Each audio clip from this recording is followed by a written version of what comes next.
Hey y'all. So this video here is my 12 by 12 junk journal challenge 2025 for the month of July. And what I'm gonna do is I always make a bag for my journal to go in, kind of like wrapping paper, if you will. So it ends up looking like this. I used to make it so it had ties on there, but my buttonholer doesn't seem to want to work, so I started putting elastic in there. And it's just, you know, something to make it look all nice and pretty when it's delivered. So I have an order of 4 that I need to make right now, and this is the journal that I'm going to be making the bag for right now. And this is how I measure, right? Because I don't like to measure.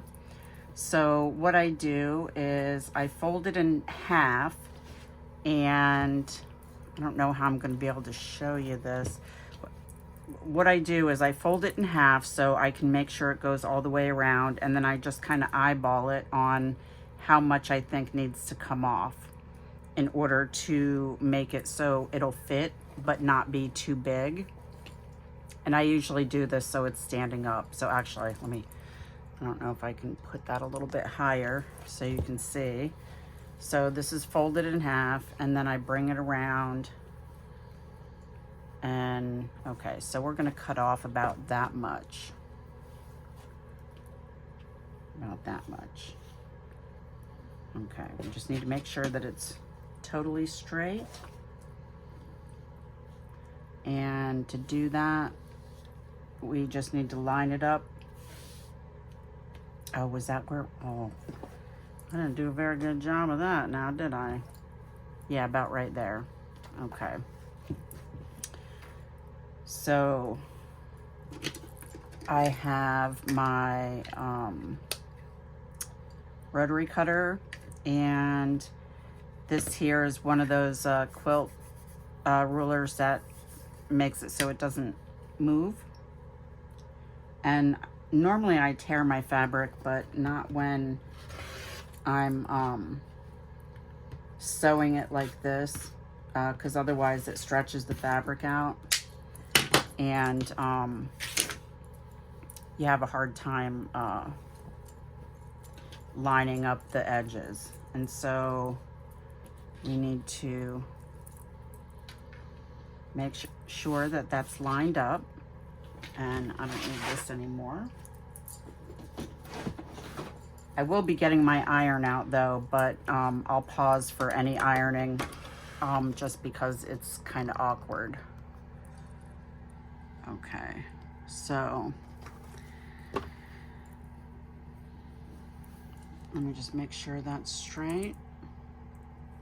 Okay, so I'm gonna go, I have it on a straight stitch, and I'm just going to make sure that my threads are out of the way so they don't get tangled up. And I'm going to line this edge of the presser foot up with the edge of the fabric, and then we're just going to sew straight down.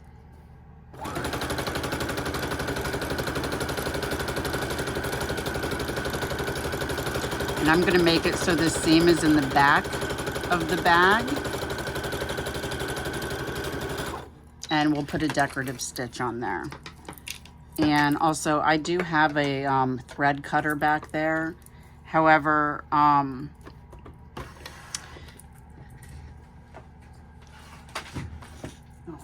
gotta get my iron.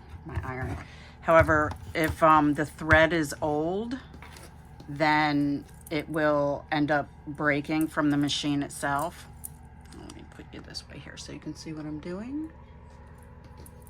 It'll break from the machine if I try and use the thread cutter on old thread, so I just use scissors. And then we're just gonna iron that down flat.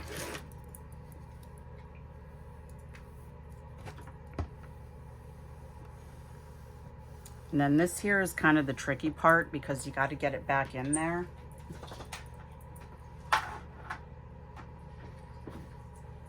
Okay, so now what we need to do is pull this back forward again, and let me just show you here. Okay, so this is my straight stitch, and I use a decorative zigzag. Well, it's just a regular zigzag stitch for this part here.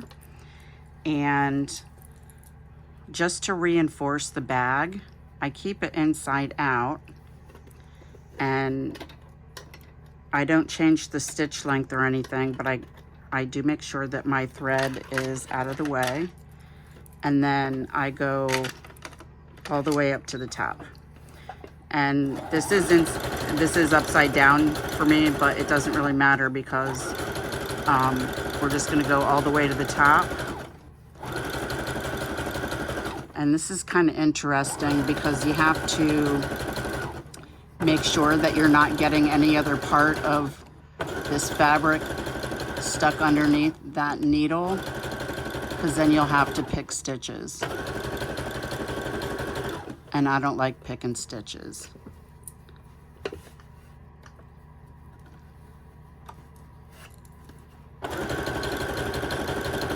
So you have to make sure it's flat and that everything else is out of the way.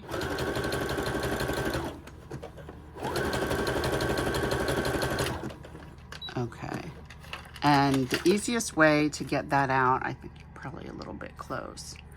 The easiest way to get that out is to just pull the bottom part until you get it all scrunched up. And then we're going to cut those threads. And then this is what we have. See, it's taken me forever to get a video out because I've tried to do a couple of videos today with sewing in them, and I just don't really have it set up correctly for that. Okay, so this is not exactly even, but that's okay. That's okay. It'll all work out. So what we're gonna do is make sure that my decorative zigzag stitch here is in the back because I don't want it on the side. And then we're gonna go back here and we're gonna put it back on two. And I am gonna put that up a little bit. No, that's not what I want. Wait. Okay, let's try that again. 3 and 4. Okay. And we're just gonna put it right back under here, and we're gonna line up not exactly that edge because it's not exactly straight. So I'm just kind of eyeballing here, and that looks like it'll be even.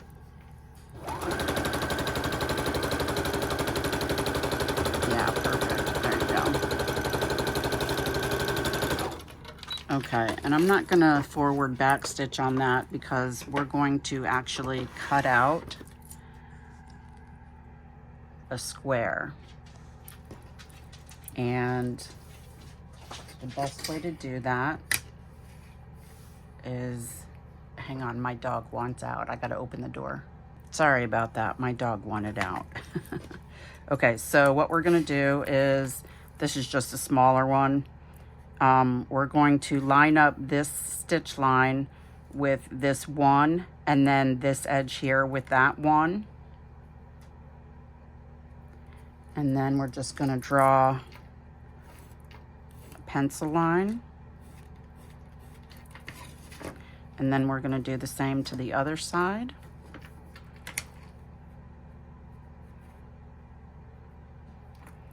And then that way, it'll be even. And you have to make sure that you're lining up your one so you're in line with the stitch line. Otherwise, your edges are not going to meet up correctly. I found that out the hard way.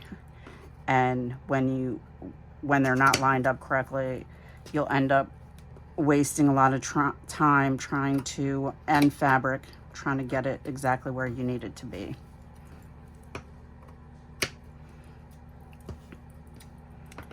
And then this side, can you see what I'm doing? Yeah, a little off camera. I try to stay in, it's hard where I'm at right now.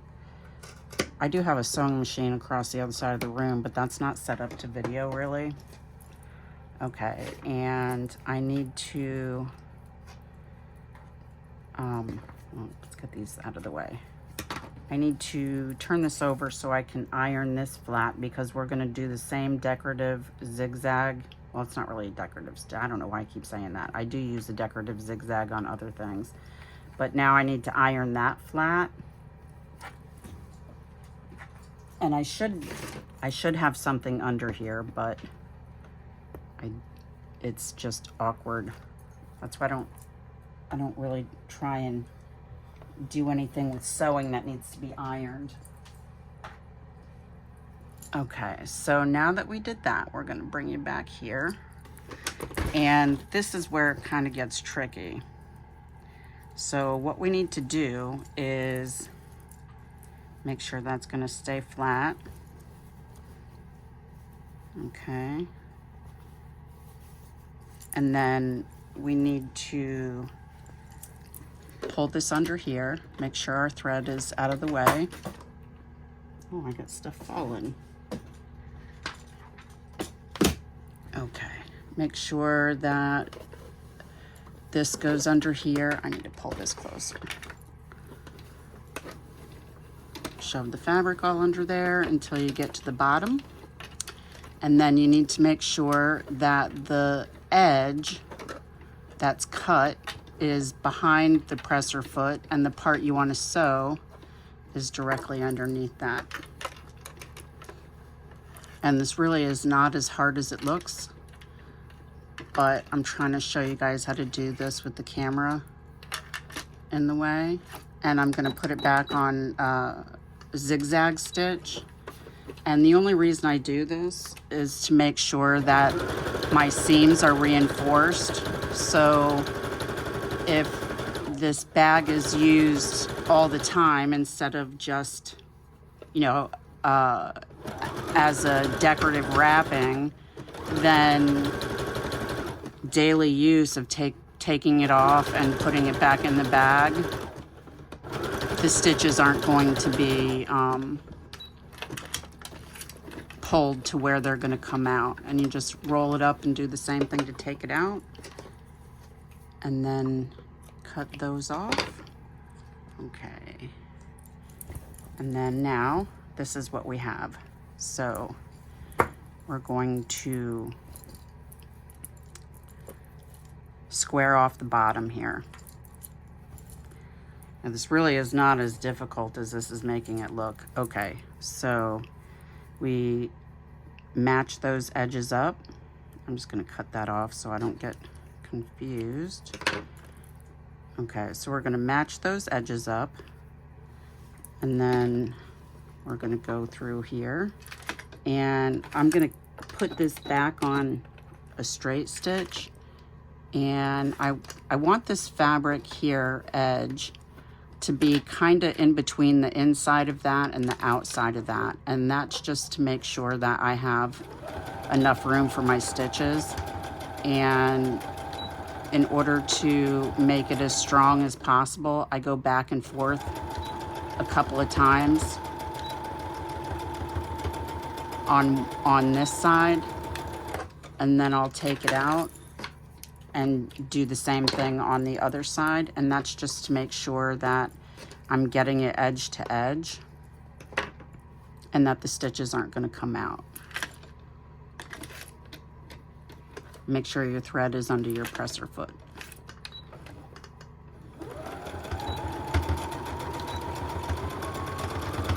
And the inside is not going to look totally pretty because I don't line these bags. It's more just for decoration purposes. When you open up the box, when you get when it finds its forever home, it looks pretty.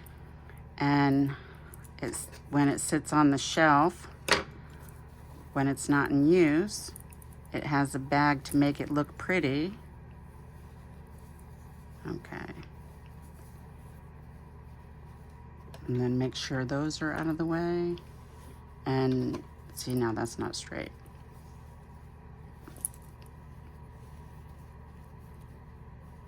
Okay. That's not exactly straight, but that's, let's see. Let's try. There we go. Okay, now that's straight. Okay.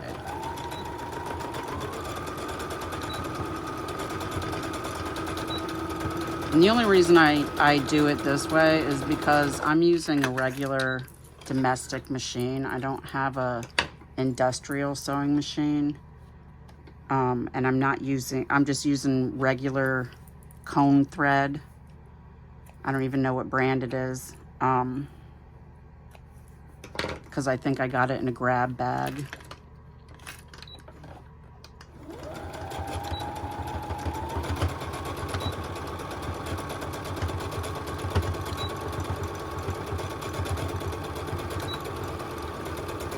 Okay, and that's the bottom done. And we're just going to trim these to make it nice. Let me put that back a little bit. And now what we need to do is, let me put you back up a little bit. Now what I need to do is fold this under just a little bit, because we're going to put some elastic in there. Let me just cut these off. And you'll see that this isn't exactly straight right there, but that's okay because that's not going to be seen. Okay, so I'm just going to iron that flat real quick.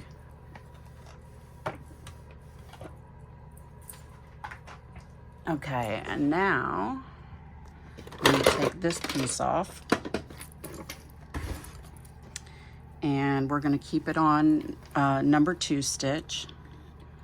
And I'm going to start, okay, we're going to wrap that around there, and I'm just going to start towards the back where the zigzag stitch is, that seam, just more so to hide the fact that that's where the starting place is, because this top isn't exactly 100% straight.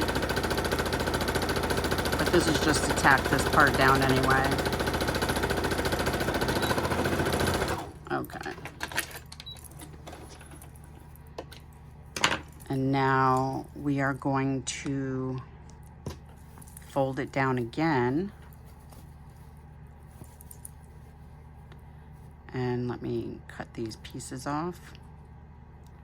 Sometimes you can hide them. Oh, see, and that's exactly why you need to cut them. I mean, make sure that they're not in the way, because that got tangled up.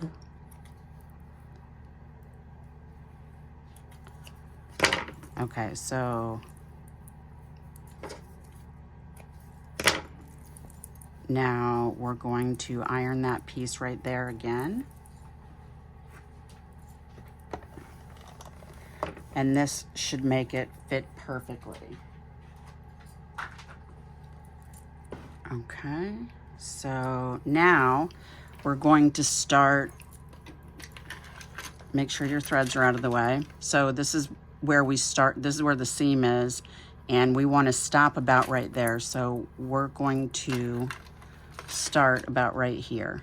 And I'm going to put the inside of this presser foot at the edge of that, so the needle is as close to the edge on the bottom there without going over, so we have a straight stitch.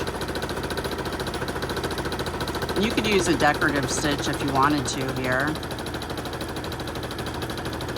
although because there's straight lines on here already, you're not really going to see them. Okay, so you see this is where we started. We want to stop about right here.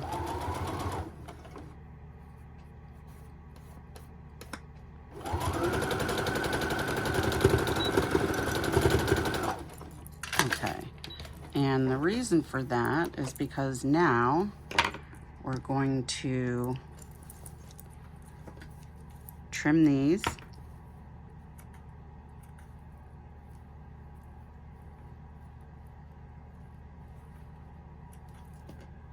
And this piece here. Yeah, this thread is really old, I can tell. And that's why I like double and triple and quadruple forward back on these. Okay, so I already have a piece of elastic that has been pre-cut, and how I measure it is,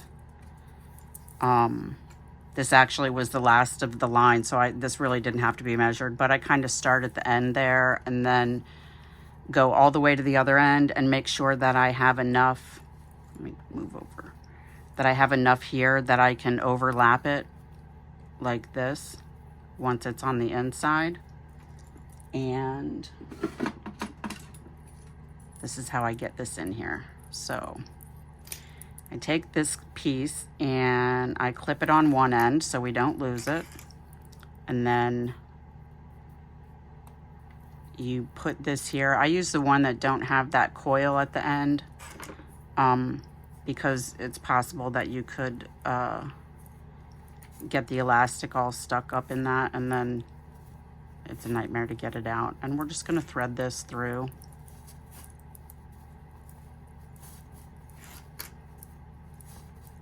I love this fabric. I don't remember, I think actually this probably came from Walmart years ago, and I think this is just about the last of it. I've made several journals with this fabric here, but I forget how many yards I bought. Not enough, because I love this fabric. If you look at it closely, it looks like there's coffee spills or grunge spills of some sort on there, but that's just the actual fabric itself, the design of the fabric. Okay, so we're going to keep it on a straight stitch, and we're going to fold it over about an inch or so, and then you need to put it down so it's hitting at least the edge of the feed dogs, and then we're going to go forward back a few times. Okay, just to make sure that that stitch stays, and we're going to do both ends. But always make sure that you flip it over so the top part is the loose part is the piece that's on top. Otherwise it'll get jammed up in your feed dogs. And again, this is just to ensure that the stitches stay. And cut that off. And then we're going to just move the fabric around so the elastic is in there kind of evenly. And then we're going to, this is where we stopped right there. So now we're going to make sure that our thread is out of the way. And we're going to put this back underneath here. And this is where we started, so I'm going to start back a little bit. Now the elastic is all the way up here, and that's why this needs to be as big as it is.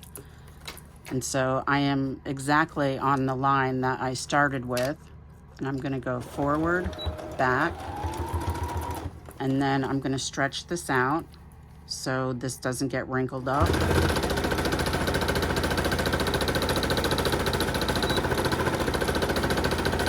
I'm not used to doing that with my left hand. Okay, there we go.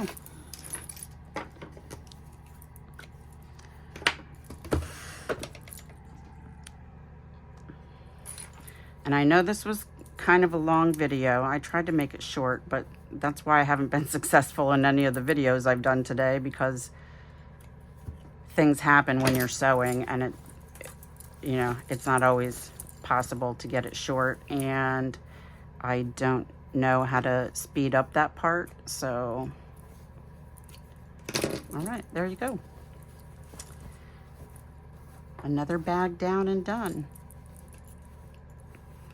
Okay, so this is my 12 by 12 Junk Journal Challenge 2025 for the month of July.